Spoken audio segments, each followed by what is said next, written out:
Hey everybody, what is going on? Hexlex here with another Master Duel video for you. We have yet another viewer special for you all today. This is going to be viewer special number 22. So, yeah, for those of you who are not aware, if this is your first viewer special, first of all, welcome. This is actually my favorite series I like to do here on the channel for many reasons. And one of the main reasons is that I get to feature duels from you all, and I get to see you all play your decks and the way that you play your decks, which I think is a very valuable thing to do here, because I have always been of the philosophy that, like, in order to improve at like any game and any skill or craft really, the best way to do so is to learn from and observe other people, and not just one other person, but like multiple other people, to get multiple points of view, multiple angles. It's why I love and very actively encourage you all to like engage in the comments when it comes to like suggestions for deck building and gameplay. I'm all about that like collaborative effort, you know. Community-based learning is something that's very, very important to me. Peers educating peers. I think it's the way to go, and I think it's been very effective here on the channel thus far. I can speak for myself that it has been, in terms of just like helping me improve my play, keeping me up to date with like the meta and stuff, especially as I play so many different decks and just do so much in general.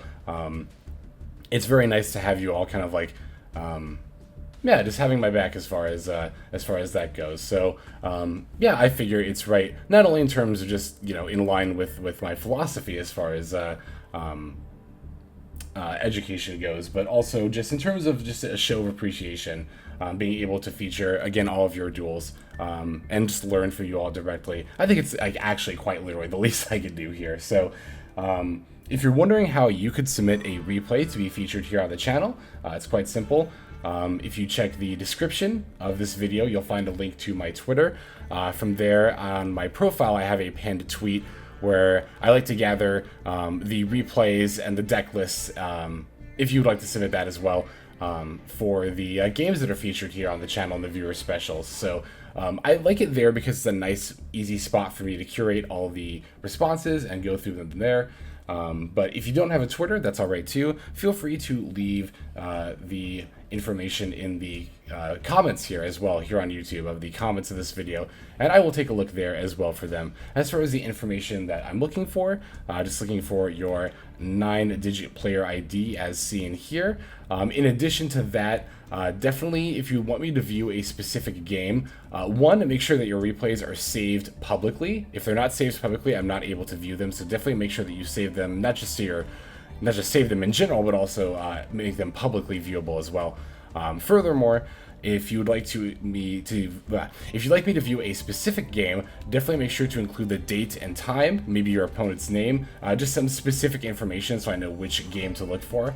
And it also helps if you want to just leave like a little blurb about the game. You know, you could even just say like, I played this deck versus this deck. But if you want to talk a little bit about how the game went as well, that's definitely nice too. It's definitely helpful. I do tend to watch pretty much most, if not all, of the replays that get submitted anyway, but yeah, like I said, it's just handy for me to reference in my notes if you want to leave information like that as well. So yeah, there's also, you know, if you've got multiple games, feel free to submit multiple ones. I do ask that you not just like, you know, spam submit the same game over and over again. That's kind of a surefire way not to get featured. But yeah, if you've got multiple games, feel free to keep submitting them. And if you don't get featured, you know, definitely don't feel discouraged. It's not because I don't like you. It's just because, you know, I can only feature so many games. But I do try to cycle in both people who have never submitted and people who like to regularly submit. So definitely don't be afraid to, regardless of how many times you've done so before, is just the main point I'm getting at there. So yeah, that's about all I've got to cover as far as this goes. Let's go ahead and take a look at some of your games.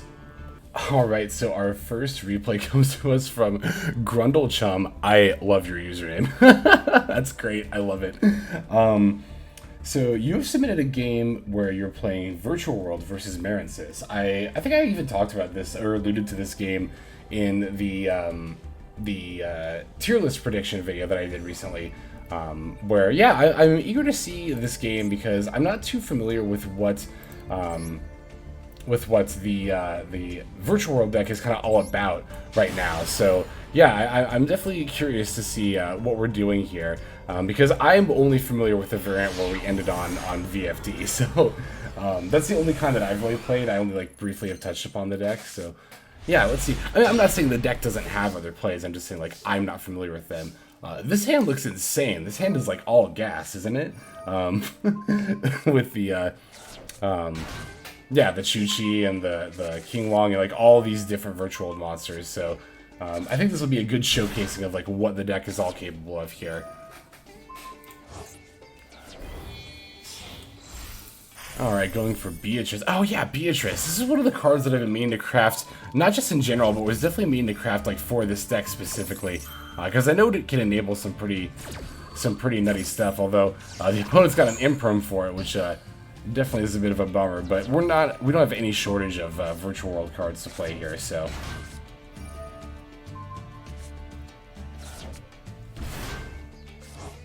Alright, let's see. Now we got the Nyan Nyan coming back. Oh wow, we still have both the Shanwus in the graveyard. That's kind of incredible, honestly.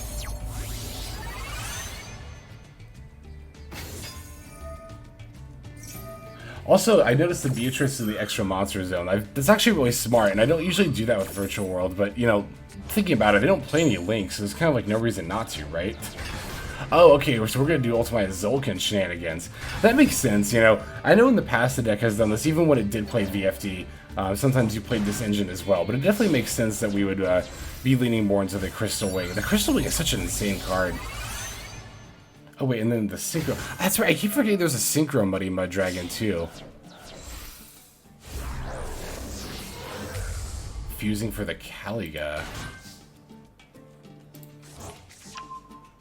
Oh, that's right. I was like, isn't this like a kind of insane floodgate monster? And it kind of is. So not only do they wait, so if I'm reading this right, they can only attempt to activate one monster effect, and we're just going to negate it, right? So that's pretty insane. They only get one monster effect per turn, and it's just going to get negated. And then we can also just pop their stuff with Chu-Chi here. Okay, yeah, so the Marensis Battle Ocean is what keeps the Marensis Link monsters from being affected by opponent's card effects. So definitely, yeah, definitely want to get rid of that here. Excuse me. Yeah, at this point, yeah, they're only going to get one monster effect, right? Oh, but they're not activating. Oh my god, wow, they just had, like, all the gas in their hand, didn't they? I was going to say, like, they're going to activate it and just get negated. What are they doing? But no, they've got a plan here, looks like.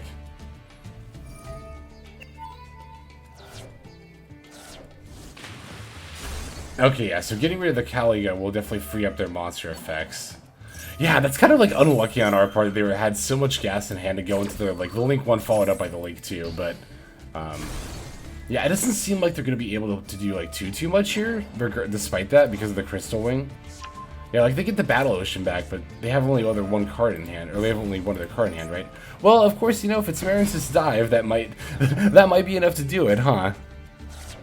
Ah, this card's so nutty. Yeah, Marensis, I am kind of eager to try this deck at some point, but it's like so many other rogue decks, and again, I think I talked about this a decent bit in the tier list video I did. Like, there's so many rogue decks I would love to get more into, but at the same time, it's like there's so many decks to play, so many decks, so little time. What can you do? I saw that our opponent's playing Gozen match here. I don't know that I've actually encountered a Marensis deck where they've flipped up a Gozen against me, but, I mean, it makes sense, right? The deck's all water all the time, so it's kind of a reason not to in that regard. Although, I guess, you know, there are still some extra deck options that would lock you out of, but, you know, for the most part, it doesn't seem like it would affect it too much. Like, even the Splash Mage here is also water, which is very nice. Okay, this is going to be the Argonaut, which is going to be at 4,300. I think 4,300. I guess it depends on... Yeah, 4,300. And then also unaffected by card effects. So this is definitely the rival cybers of the Marensis deck here. They're towers, so to speak. But I think this deck is honestly... I think of all decks, this is one of the ones that I feel like is more easily capable of beating 4,300 attack. How many cards do we have banished? How many cards do they have banished? I'm just thinking, like, yeah, the Cheng Ying here. Oh, and then, you know, that's the other thing, too. That's right, we can pick away at their equipped monsters in order to chip away at the monsters, the Argonaut's attack points as well. That's actually another nice pro, I guess not nice pro, nice con, I guess, of Argonaut. Nice if you're playing against it, that, you know, unlike your rival Cyber's at Ignister, which kind of stays at, you know, 4,000, 5,000, 6,000 attack points, you can use back row hate to kind of like, yeah, either get rid of the field spell or chip away at the equipped monsters, in order to make it just more, you know, just make it more, what's the word I'm looking with? I want to say, like, dealable? More easy to deal with. Jeez, I can't talk right now. Yeah, so I mean, it seems like we're not even, like, doing anything, like, super specific combo-wise, just going into a bunch of, like, really good cards, really good Synchro and Xyz monsters. Aside from, of course, the, what do you call it? The, Ultimate Zulkin and a Crystal Wing. It was a very distinct play there. Yeah, I would have been eager to see what the play would have been if we hadn't been disrupted on turn 1. Like, what all we could have ended on, aside from Ultimate Zulkin and Crystal Wing. But, yeah, definitely thank you very much, Grundle, for showing that that game off. Like I said, I was very eager to see what Virtual World is all about, like, post-VFD. And it kind of seems like, you know, it's almost like you get to be a little bit more loose and have a little bit more fun with it. It seems like in general, it almost strikes me as a somewhat similar playstyle to Dragon Link, where you don't necessarily have specific combo lines, but it seems more about like looking at what's in your opening hand, just figuring out what you can do with that, which I guess is true of any combo deck, but it's a bit more freeform as opposed to having dedicated combo lines, just from what I'm gleaning from this game here. I definitely will be doing more research into that, and thank you very much again for submitting that game there. Let's take a look at the next one. Alright, so this next duel is going to come to us from Buh. You've actually got another deck that I've played before that I haven't looked at recently, but wanted to see played, and that's going to be Adamancipators. So Adamancipator I talked a little bit about in the meta-analysis video I did, or the meta-prediction, I guess, rather, video that I did earlier, as well as a deck that, you know, like I just said, I've played it in the past, but I'm not really super up-to-date with what it does. I know it's more of like a 60-card grass deck nowadays, and I've kind of already been thinking of potentially crafting grass, so yeah, Adamancipator would be a deck that I would want to move into if I do so. So I'm eager to see one of your games here. Looks like you've got a couple here, one against Despia, one against Sword Souls. I really like the username Mom Spaghetti, so let's go ahead and take a look at this game and see what we've got here. Okay, so let's see. Yeah, Adamancipator, like I said, I did do a little bit of research on them before, but only just enough to realize that they're mostly 60-card grass decks. I don't really know, like, I'm not super well versed with how they play necessarily in terms of like their current combo lines. Again, this also seems a little bit similar to what we saw with the Virtual World and what we see with Dragon Link, where it's probably a bit more freeform. I think 60-card grass decks tend to be that way anyway, so alright, looks like we're going to take the second turn here. Okay, so this is going to be the Despia game as our opponent opens. Ooh, they got a full Despia opening and we did not open any disruption. That's, well, I'm eager to see how we play out of this. Alright, yeah, they're going for the Loot Belly in here. Wait, what did they fuse? Did they fuse a Tragedy? Yeah, they did. Okay, for some reason I thought it was a card other than Tragedy, but...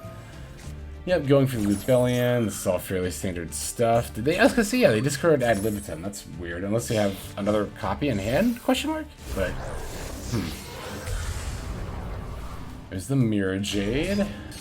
Tragedy's gonna add the Dramaturge. Still don't know why they pitched the... I mean, I guess they could just search... they could add it back with the branded in red, so it's not that big of a deal if they discard it. They got two back row in addition to the branded in red, so we've definitely got more than our fair share of disruption to play through here. But our hand's looking pretty solid.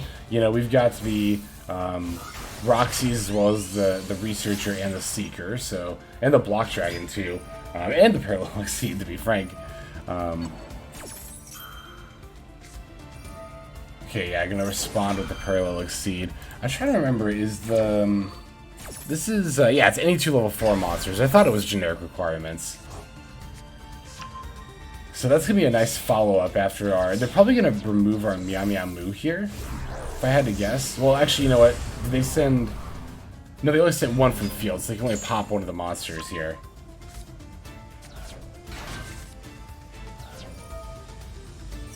Huh, so I'm eager to see what they'll pop. I mean, we know, given our hand, that the best thing for them to hit here is probably the Meow Meow Moo. Although, again, it's not going to really matter if we bring the other Parallel Exceed out, right? Because we can still... wow, that Mexi was a good draw, actually. That's a really good draw, actually. Oh, no, but they crossed it out. That's actually totally fine. Wait, they hit Ash? Oh no, did they select the wrong card? I think they did. I think they selected the wrong card here. Hang on. Let me pause this real quick.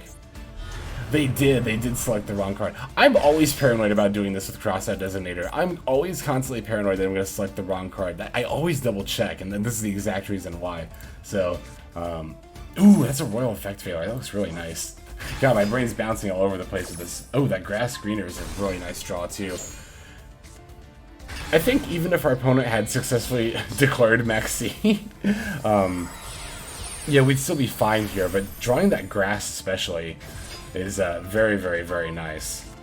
You know, jokes on them with the Dramaturge. Okay, what all did we mill here? Let's see how good this grass was. So that Revival Golem is going to activate. The Tackle Crusader is going to activate. We already had a Block Dragon in hand, but we dumped one in grave as well. I think this activates too. Yeah, the Xeno Guitar. We've got a Fairy Tale Snow in grave now, so that's really nice. That's another Xeno Guitar. Yeah, is this a once per turn, this Tackle Crusader? No, so we get 2 of those, right? That's a really good Grass is Greener. That's a really good Grass is Greener. That is a very, very good Grass is Greener. Do we get both Tackle Crusaders, or did we just get the one? It looks like we just get the one. I must have misread that. Either way, that's still 3 free effects, and again, in addition to dumping off the Block Dragon there, so... I know we have like the trifecta of the Adamancipator monsters. Well, we did anyway, but I guess we don't need the what is it, the Analyzer as much as the other ones here. Yeah, we definitely have more than enough rock monsters. I've been meaning to get to this whole time. Like, we just need to make sure we had a rock monster on board for the Researcher followed up by the Seeker, so... Supplier adding the Guardian. Oh my god, this takes me back. This makes me want to... This duel actually very much makes me want to try this Adamancipator deck. It might be more all in on this than I am previously anticipated.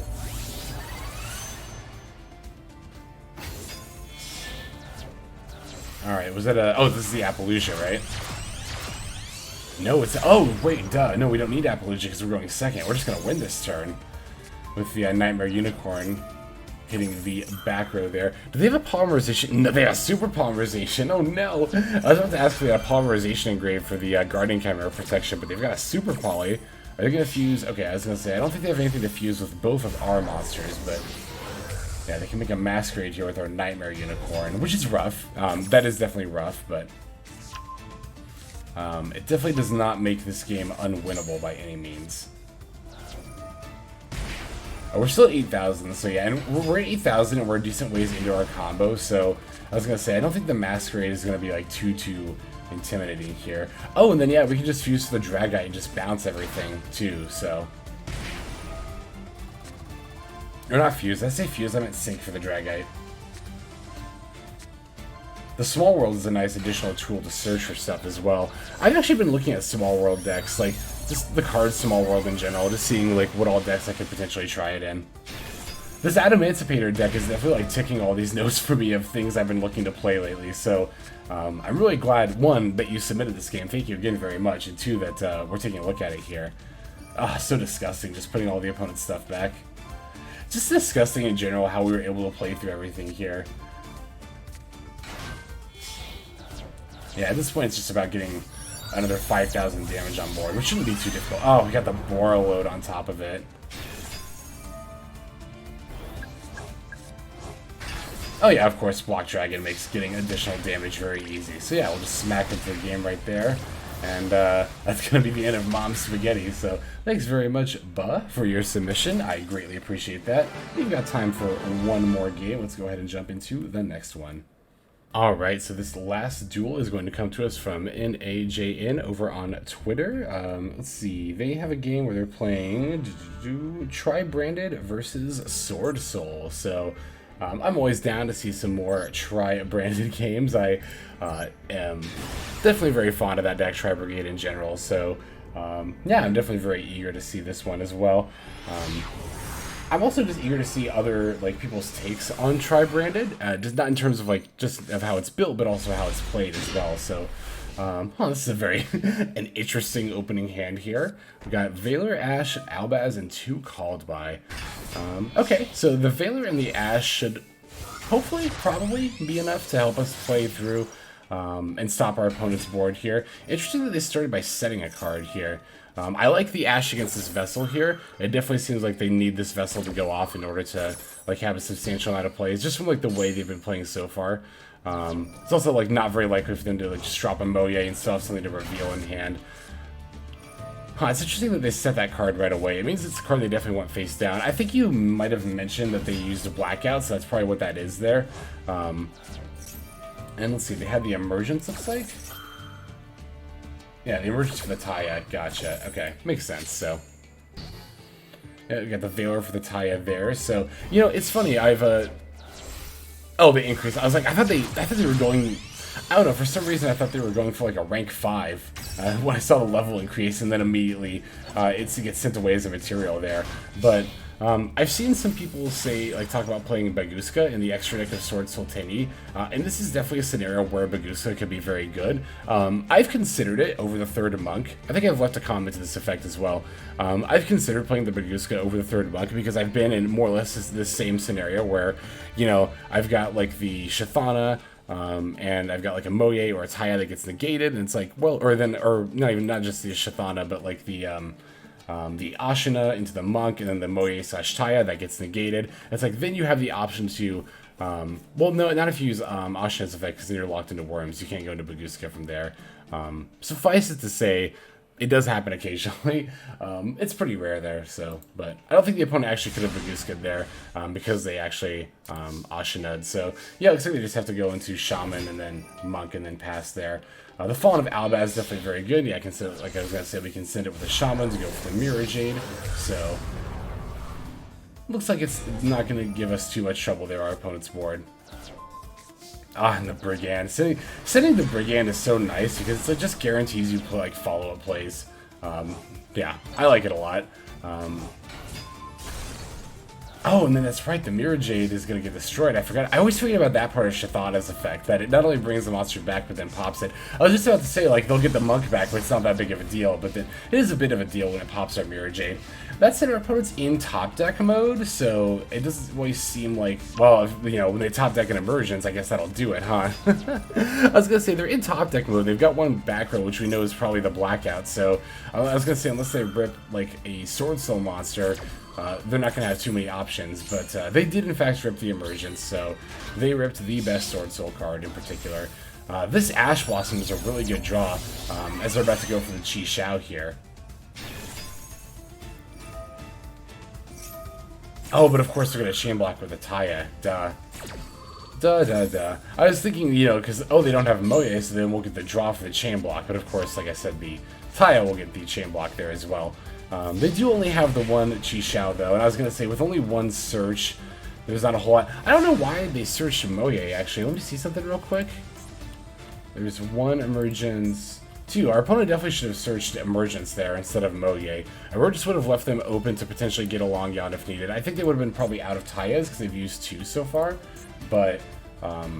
yeah, again, the Emergence would have left them with more options. Not just for Moye, but if the Chi Xiao lives to their turn, they could have searched like a Protoss or something, so...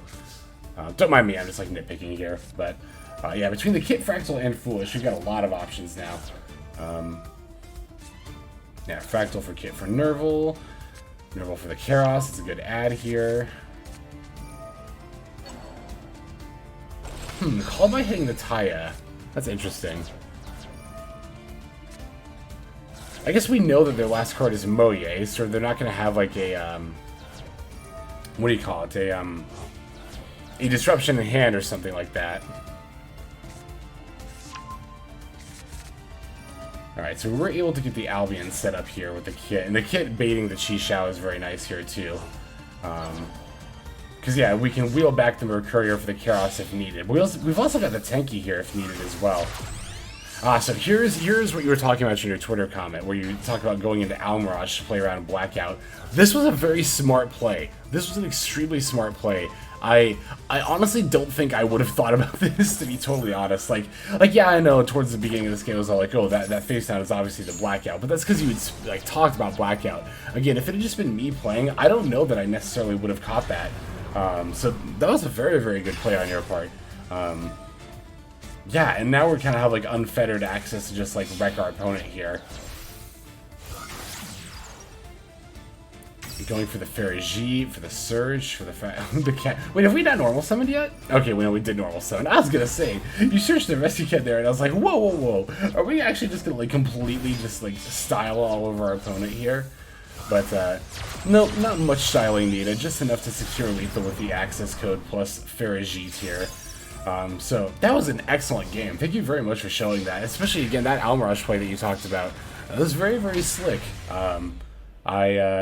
Yeah, I have a lot of respect for that play, for going for the kit into the Almirage, for just having the foresight to see that blackout. So thank you very much for your submission there. Alright, I think that's about all the time we've got for today, so let's go ahead and move to the outro. Alright, thank you everybody very much for watching all the way to the very end like this. That means a lot to me personally, and also is a great way of supporting the channel. And as always in the viewer specials, I have to give a huge thank you to everybody who is submitting the games on both on Twitter and on the in the YouTube comments there. This series could not happen without you all, and I am super stoked that we've been able to go for because I do this series weekly, so it's been about, what, 22 weeks now that we've been able to do this series every single week, and that's only possible because of the games that everyone submits. So thank you very much, everyone. I super duper appreciate it. Yeah, like I said, it just means a lot to me to be able to get to feature you all here. So I think that's about all the time I've got for today. So without further ado, this is XLex. I'm signing out, and I hope you have a fantastic day.